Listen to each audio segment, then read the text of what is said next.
नमस्कार.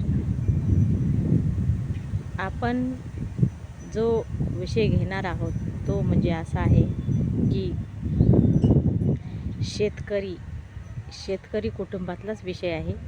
आणि शेतकरी कुटुंबातला विषय म्हणजे असा आहे की शेतीत पेरणी झालेली आहे, कोळपणी चालू आहे आणि पीक पण चांगलं आहे, पाऊस पण चांगला झालेला आहे.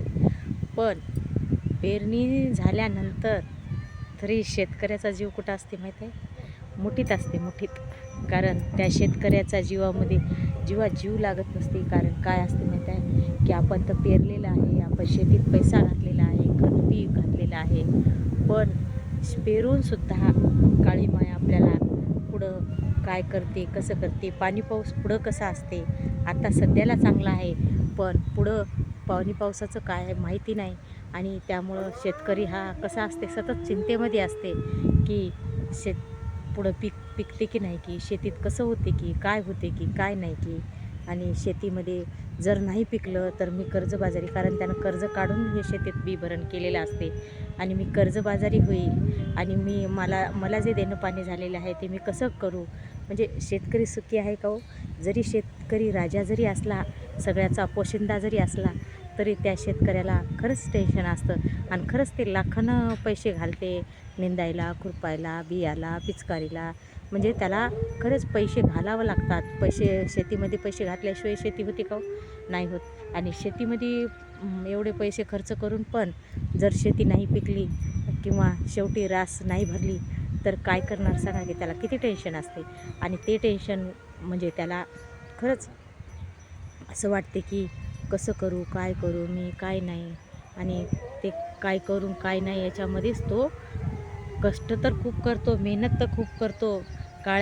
किती रिक्स आहे हो शेतकऱ्याची, की काळ्या मातीमध्ये बी भरण पैसा सगळं टाकायचं आणि निसर्गाची वाट बघत बसायची. ते निसर्ग बी असा, जर चांगला झाला पाऊस तर चांगलं पीक येते, आणि चांगला जर पाऊस नाही झाला तर पीक पण चांगलं येत नाही. आणि पीक नाही चांगलं झालं तर त्या शेतकऱ्याला खरंच खूप परेशान व्हावं लागते, कर्जबाजारी व्हावं लागते. आणि त्याच्या म्हणजे खूप प्रॉब्लेम उभे राहतात.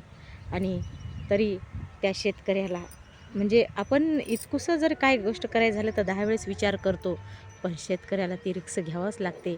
आणि ते शेतकरी घेतोच. ती रिक्स घेऊनच तो शेतामध्ये शेती पिकवतो.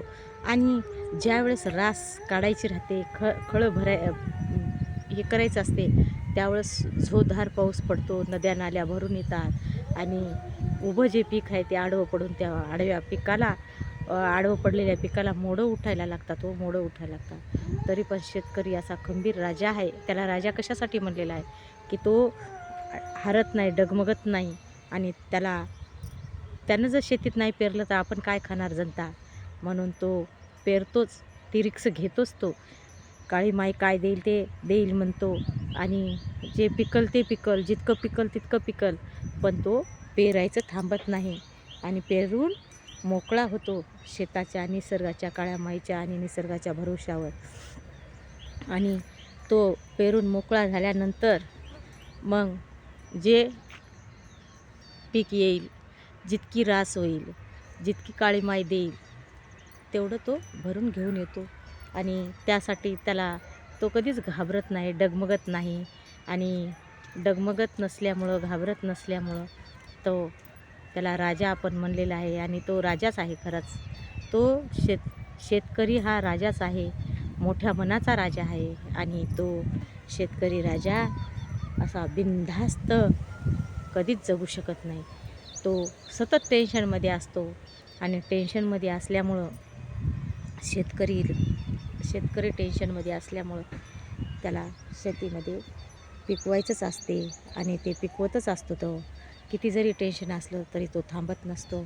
आणि तो काय करतो माहीत आहे, की पिकवतोच. पिकवून त्यानं सगळ्या जनतेला पोचतो.